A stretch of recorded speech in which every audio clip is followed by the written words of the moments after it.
This is day 3 of the July 96 7-day retreat in Springwater.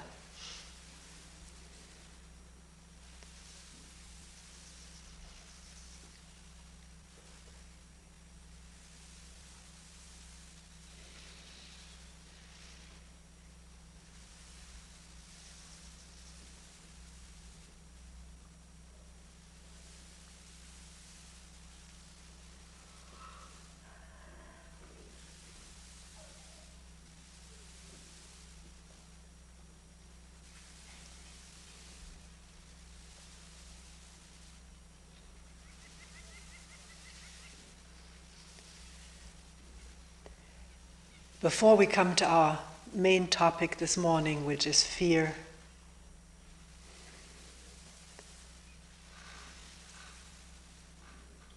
just another few words about listening. Someone mentioned this morning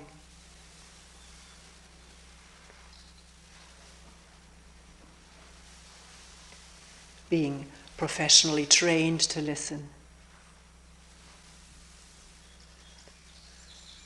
As a musician, how much easier it is to listen then, and to feel no separation than using other senses. Also that waking up in the middle of the night and there was or seemed to be no sound, that sort of the wondering came up, well, what am I going to listen to now? I'm putting it in my own words. It always happens with things people bring up. This is not repeated verbatim. It's impossible for me to do that. But it's not important to do it verbatim. So just to say, this openness of being needs no sounds or sights or particular sense stimulation.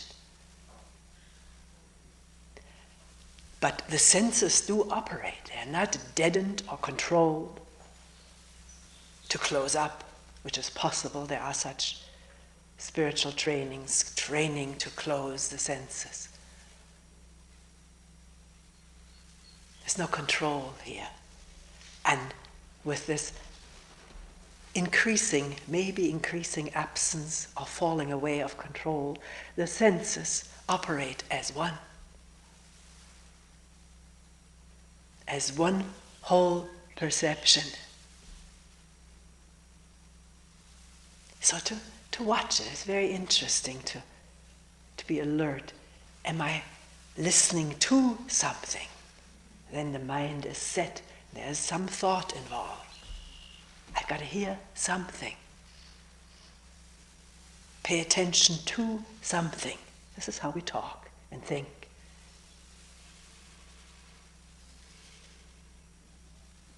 And it's amazing to find we don't have to listen to anything. Allow what's there to appear and disappear on its own. No effort needed to get to it.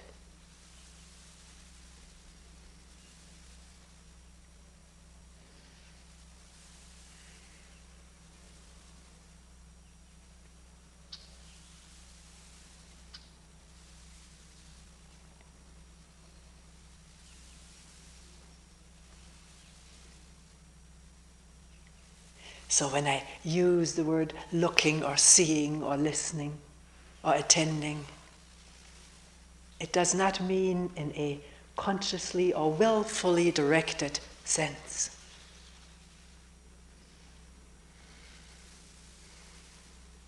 It is just an expression for open being.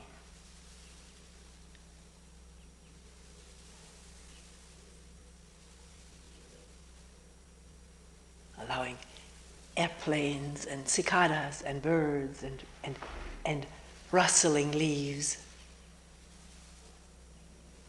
beating heart and moving breath to do their thing.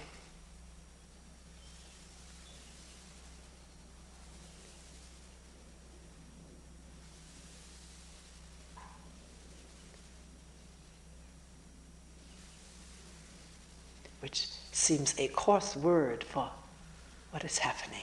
It doesn't have this quality of thingness about it. Thought makes it into a thing.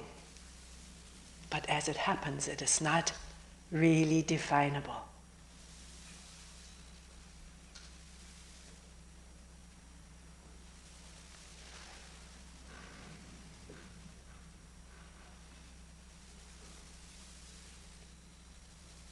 How could you define this thundering waving of airplane sound?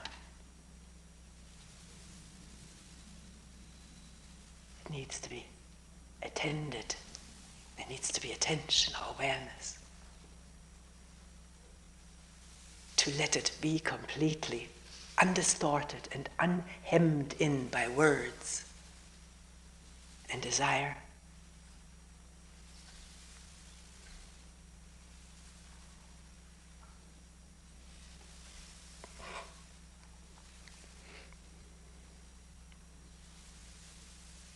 So fear has come up in meetings,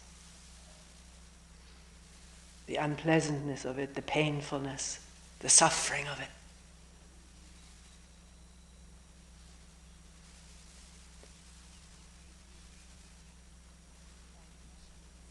Not wanting to be with it or welcoming the opportunity to be with it.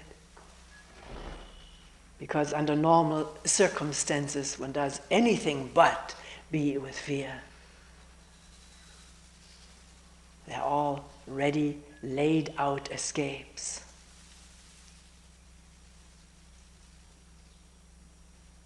Not to touch that discomforting or outright painful sensation aroused by fear triggering thoughts and memories. And this is what each one of us needs to come upon directly for themselves. How this sensation, which we all know, very complex, again, very hard to define in words, an aching diaphragm, maybe solar plexus, rumbling intestines, tightness or queasiness in the stomach, heartbeat, maybe tightening of the muscles or sweating.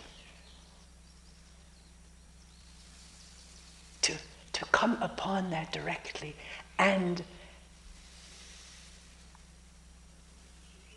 how it is triggered. And so many people in the beginning of this work, or maybe well into this work, say it is not triggered by thought or memory, it's just there. But to allow the possibility that there was not attention at the moment the triggering happened. Not that one must see this connection, but it's helpful to understand one is not just possessed by unknowable forces which are suddenly there, but to maybe realize that it may not be verbal thought, may not even be thought as we think about it, but sharp or hazy, foggy memories may be associated. Something one sees, reminds, or is associated in the brain so fast, faster than thought, with past experiences which have as their accompanying memory fearful sensations, fear of what's going to happen to me, based on what happened in the past and how it felt and how this was recorded, not just in the brain, but throughout the organism.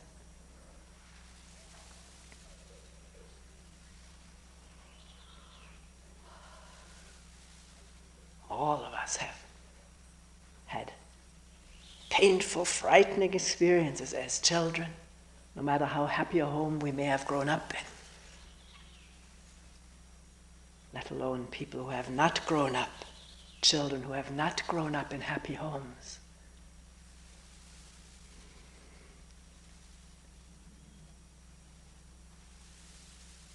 So, there is laid down in this organism patterned memories, triggerable through association or whatever, brings up a memory, which then mobilize the body into a state of what we call fear.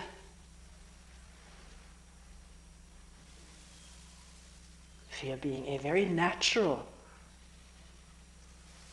defensive reaction of an organism evolved through millennia, thousands, millions, billions of years to survive, evolved to survive, to survive danger, to be ready to run. And to be ready to run, the organism needs to mobilize all kinds of organs, glands, chemicals, tensions, muscular readiness, which, when there is no felt reason to run, there's a memory that's triggered it. All of this stuff is mobilized for no purpose. It's not being readily absorbed in the running. All fighting, organism made ready to fight, attack, jump, do physical acts of needing enormous strength, or else freeze, play dead. We see it all in the animal world around us. You touch a little bug and it freezes, pulls in all 6 legs and rolls over. So it was just a little bit of bark.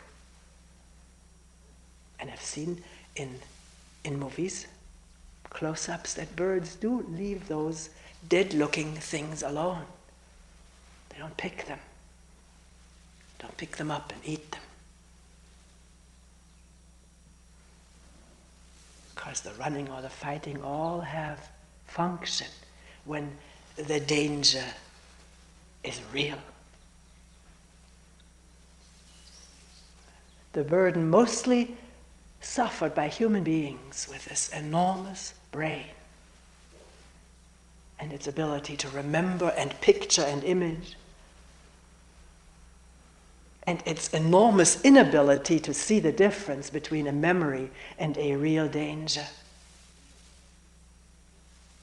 makes us be afraid almost all of the time when no actual danger is around. And one can learn this best and foremost, maybe only really learn it in oneself by watching it function, happening, taking place, unfolding, which is only possible if there is really an interest to find out and not just the habitual reaction to try to run away from something that feels unpleasant. Because as we said a little earlier, mobilized chemicals and energies which have no outlet to do what they're supposed to do feel very unpleasant, and inner pressure. It is that one wants to shake, and yet thought has evoked it to protect in a false way, in an erroneous, mistaken way. So, can there be a renewed interest in being with what this body brings forth due to stimulation by memory, whether one sees it or not? Or is it indeed an acute, existing, present danger? Then it's usually no problem, because one runs or ducks or freezes Some people fight, others freeze. But it never becomes a problem. I think all of us have experienced this, that in the moment of an emergency, there's an astonishing potential to act appropriately, and therefore not be ensconced in this painful, unpleasant state of what we call fear. It's only when thought begins to picture or represent the situation, maybe ex post facto, after it's done, thinking, oh my God, what happened? What could have happened to me or to the other people, to my family? Then again, this capacity of thoughts to trigger states which cannot get absorbed because there is no appropriate action for them.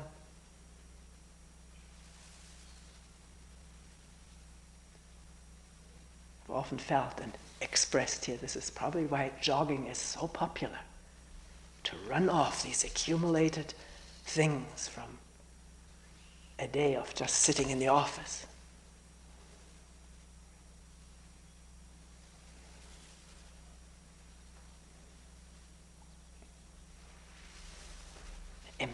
Emptying out all of this toxic feeling stuff. Some people have described it as a near religious experience to run and empty out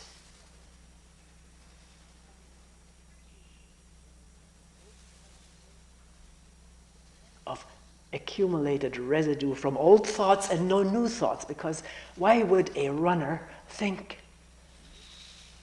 maybe I don't run, and I know I'm walking, there can be all kinds of thoughts. But usually, maybe that the thought is on making those 25 miles or whatever one has set as one's goal. There's also thought, but of a different kind. Or maybe no thought, just the running. Incredible movement of this body.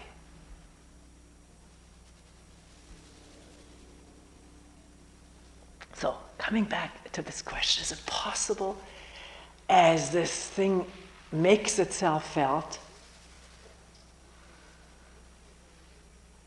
to realize the urge, the habitual urge to distance oneself from it, not feel it, and not go with the escape? Rather, a very quiet being here,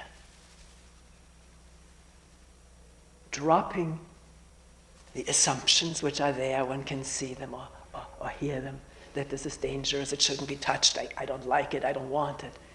Hearing all that and not going with it, because this thing is there. Just like the sound of trucks up and down the hill. And it's amazing, maybe for the first time in one's life, to realize this stuff can indeed be felt in a simple way, non-protectively, non-escapingly. It takes real quiet inwardness.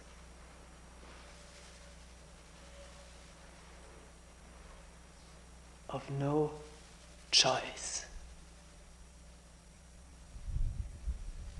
No options but this. And it requires, in of itself, intrinsically, full attention. Full attention meaning no energies left to think more about this thing that triggered it. Or, if the attention is not full, very often it's very partial, then to understand clearly that keeping thinking of what may befall me, what may happen to me, or what is dangerous for me, keeps the juices going and the discomfort continuing. So one may not have come upon what first triggered it, but one can certainly find out what keeps it going. And now does not just pertain to fear. We're just picking this because it has come up. In some retreats, anger comes up, or sadness. Some of this has come up here too. So it doesn't matter what it is that's going on in this body-mind sitting here. What keeps it going? Not just what caused it, because if one didn't see it, then it's futile to just think causally, psychologically, if you will. What could have caused this fear in my life? This is sort of an objectifying, an externalizing of something that can be watched from within, and seeing what keeps it going, the thoughts that crop up and vague memory films are watchable from within. They display someplace in the brain. Or one can hear oneself talk, monologuing or dialoguing, or making a story, reporting it, what is happening to me, making a point which is usually, poor me, I'm the victim. Or self-blame, I have brought this all upon myself. I'm doing this to myself, which triggers more anxiety. Because what a horrible thing to do this to myself, and I'm not stopping it. I'm anxious about my anxiety, which can build itself up into panic.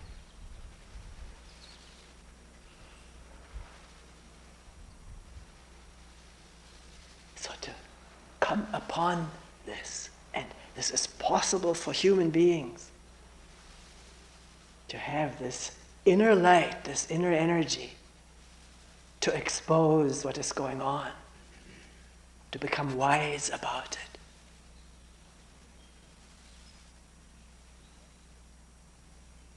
Not in order to necessarily write books or treatises or articles about it,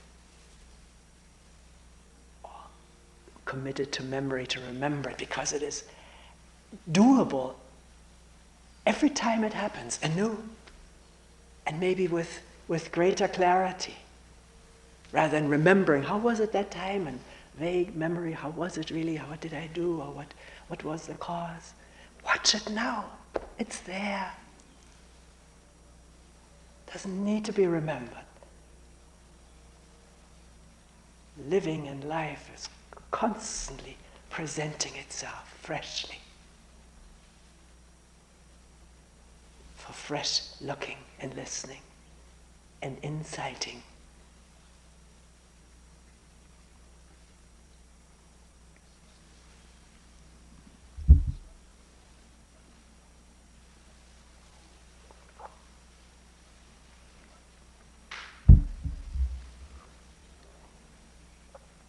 So one can say, well, this is all well and good what you say, and I've done this, and it works. But then the next moment or hour or day, I'm afraid again. So what did it really do deeply, radically?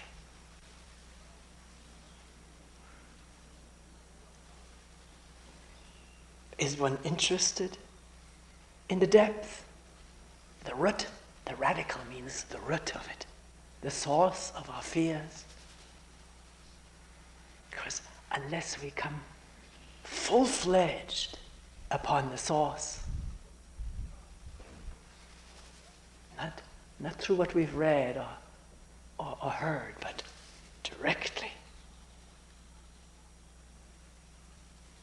there will not be this complete, fundamental understanding of fear. The root of fear, or anger, or sadness, or desire, wanting, endless wanting, the pain of wanting.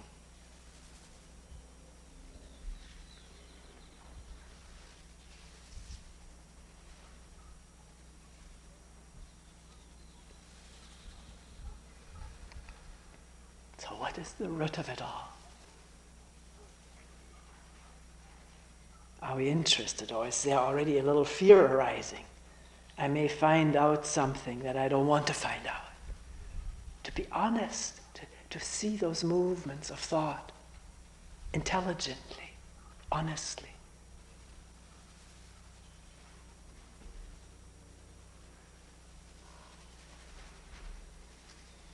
Two people have mentioned that the other day, looking at a flower for a moment, the immediacy of it, and then the fear of it.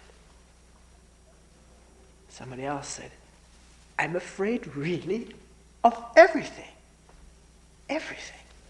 Even a blade of grass, looking at it, may shatter me. That's coming very close.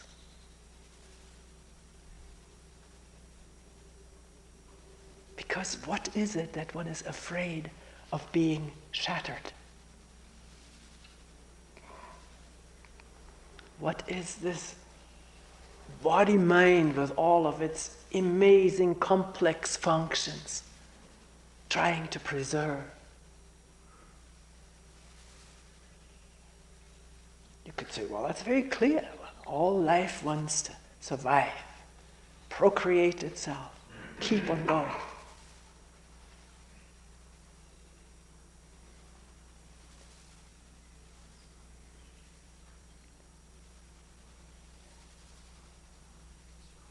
But a deer browsing on grass is not afraid of the blades.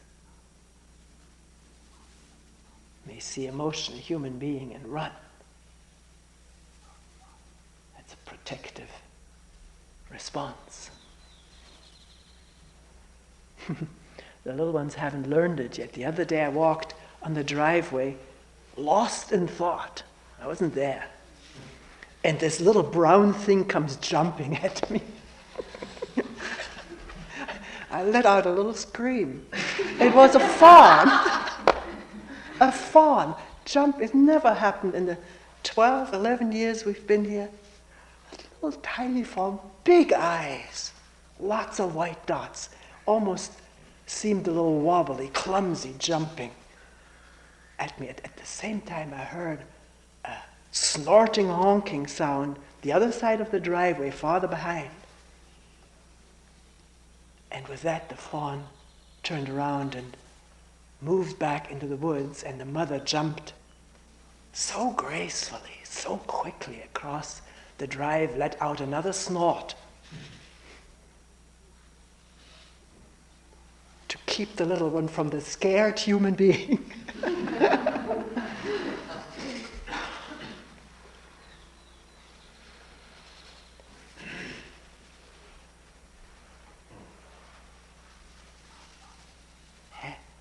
Didn't have this. They must learn. So not everything does come full-fledged at birth for animals. Must learn to be afraid of human beings. I did my good share. It was so cute. Had I only been there, we could have made friends. Mother wouldn't have let it happen very long, probably.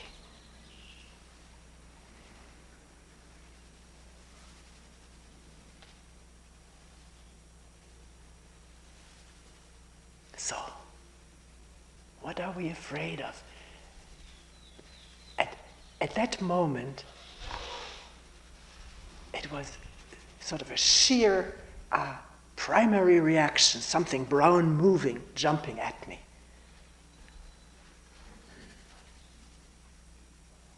But there must have been some memory in that too, that there's something dangerous moving suddenly at you. Maybe that is intrinsic. Babies have fear reactions or reactions, screaming reactions against sudden movement and loud noises.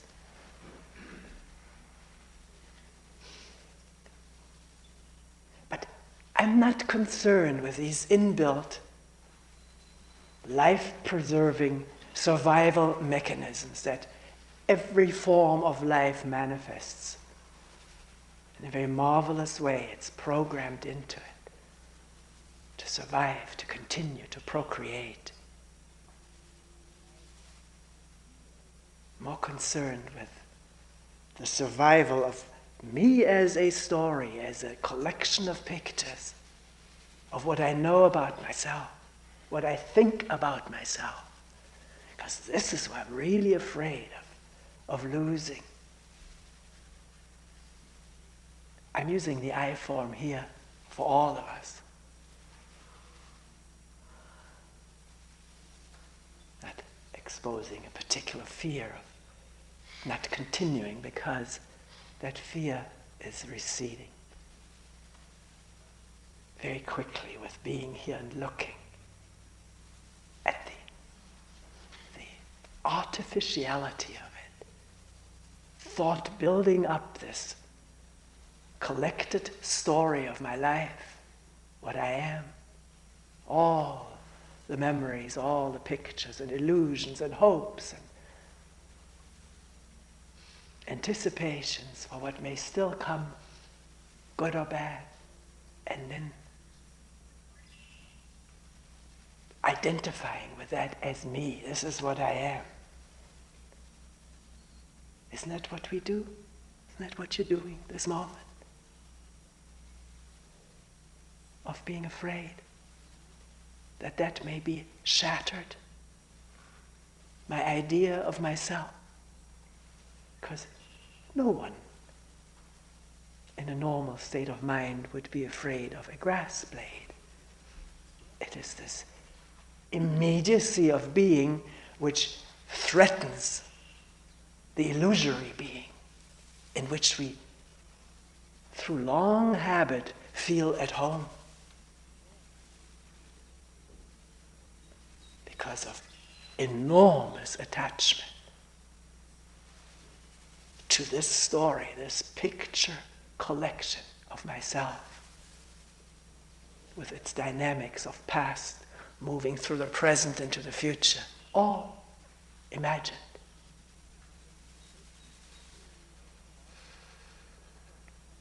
Identification, meaning the thought or thought complex, this is me, and of course my family, my people, my race, my country, my religious group. This identification can be more inclusive and always exclusive of the whole. So identification means the thought, this is me and mine, which of course includes our possessions, whether they're possessions of people or things. What we hold dear, our ideas, belief systems. I don't have to list it all, we can explore it ourselves. Identifying, this is me. And the attachment to that. Attachment meaning, so we can look at it clearer and more easily. Attachment meaning, when I think about that as me, this thought triggers either pleasant energies throughout the body or fearful ones. I may get more, or just reveling in the thought of myself, wonderful things going to happen to me, and the body plays its accompaniment, chemically, muscularly, glandularly, organismically, feeling good or feeling bad, triggered by the thoughts about me and mine.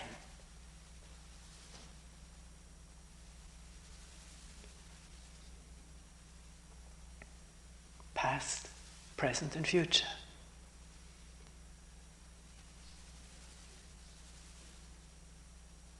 Or the reverse, the fear, anxiety, anger. If my ways are crossed, I don't get my way. Comparisons, what others do to me to get their way, can bring immense gushes of adrenaline. Somebody else has an advantage over me, is taking advantage of me, gets more than I do. You name it. It's all there, openly exposed for the watching if one is interested.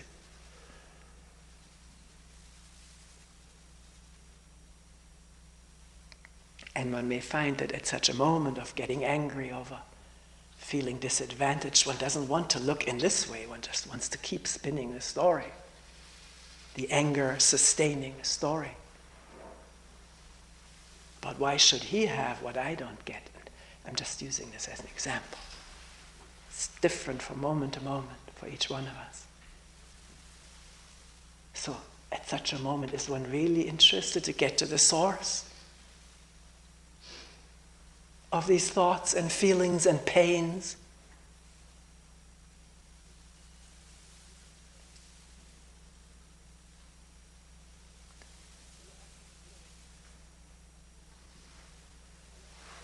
We often say, and one may get used to one's expressions and not really be in touch anymore with what they mean. We often say, to feel separate is the cause of our suffering. But what does it really mean to feel separate? To make it real again for yourself by watching, not just wanting an explanation from someone else. Because then we're more at home in explanations and descriptions and understanding it intellectually. And satisfied, the question drops because of being satisfied now, and then we don't watch. We feel angry or afraid. So separate from the others who are our danger or our threat.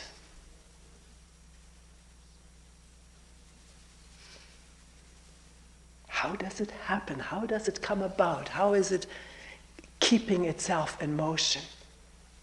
Needs this quietness of internal looking and listening to the attachment to me as a little capsule, maybe in a bigger capsule together with other little capsules. The capsule of my family, of my country, my religious group,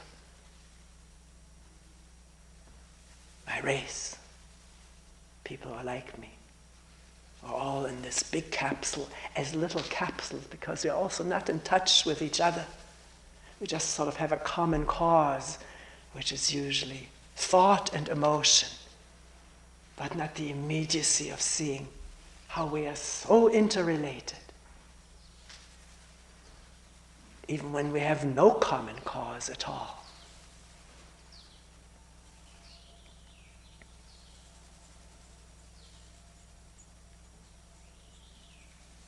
So, can we say that capsule living, encapsulated living with its attachments to the capsule, and this driving desire to keep it going,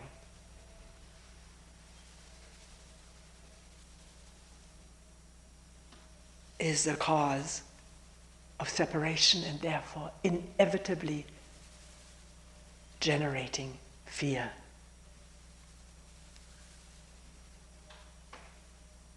Because to see a flower or a blade of grass, immediately, no mediation, nothing in between, no walls. That's the absence of capsule. No wall, nothing separating.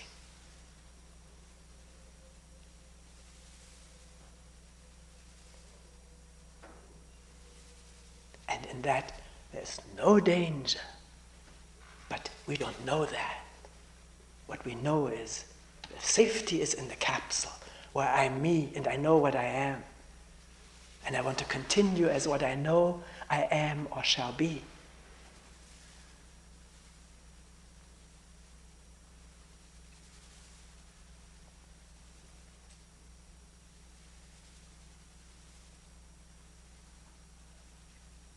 So can it all be observed, little by little maybe, glimpse by glimpse,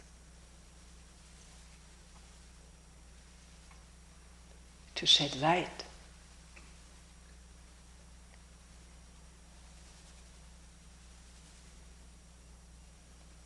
replacing habit, maybe just for moments at a time.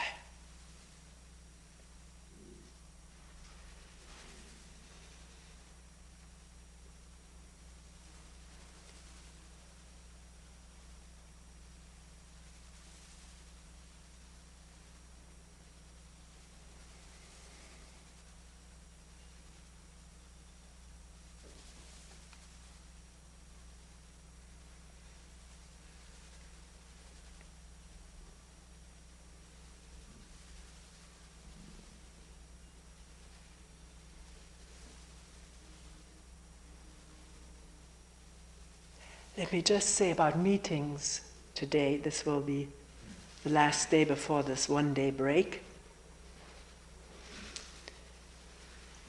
In the past, when we've had the last day before a break in a 10-day retreat, usually lots of people come to meetings, and usually in the evening, whereas the afternoon is so wonderful for walking or taking a swim.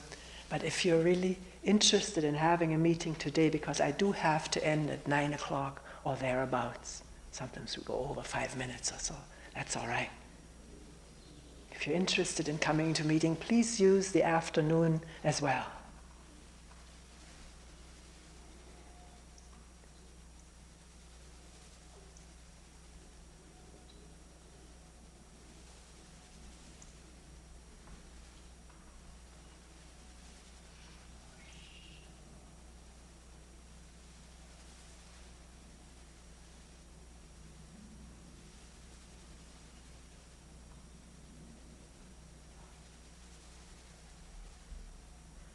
We will end here for today.